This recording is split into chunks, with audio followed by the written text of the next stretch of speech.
বলো কি বলতে চাইছো, বলো। আমি আমি আমার বন্ধুদেরকে একটা কথা বলতে চাইছি। বলো কি? কি কথা? বিয়ের আগে তোমাদের যদি তোমাদের বয়ফ্রেন্ড থাকে, ওকে যত লুটে নাও, একদম আচ্ছা মতন পকেট খালি করে লুটে নাও, ঠিক আছে? বিয়ের পরে যদি বর কোনো গিফট এনে দেয় না, পুরো বাজেট এরকম হিলে যায় না যে তোমরা ভাবতেও পারবে না। এই যে আমাকে ডায়মন্ড রিং এনে দিয়েছে, 2টো ডায়মন্ড রিং এনে দিয়েছে। তোমাদের খুশি হওয়া উচিত না, আমি তোমাকে ডায়মন্ড রিং কিনে দিয়েছি। আমার মনে হচ্ছে আমার পকেটের টাকায় দিয়েই তুমি আমাকে এনে দিচ্ছ।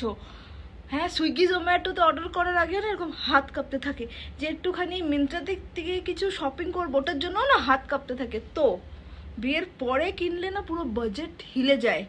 বিয়ের আগে বয়ফ্রেন্ডকে যত লুটার, যেরকম শপিং করা, ডায়মন্ড তুমি রিং। যত বয়ফ্রেন্ড আছে মেয়েদের, সব বয়ফ্রেন্ড গুলো তো তুই বাস দিয়ে দিচ্ছ, কি দরকার আছে? আমি রিয়ালিটি চেক দিচ্ছি। তুমি ডায়মন্ড রিং পে খুশ হওনি, দরকার আছে রিটার্ন দিয়ে দাও।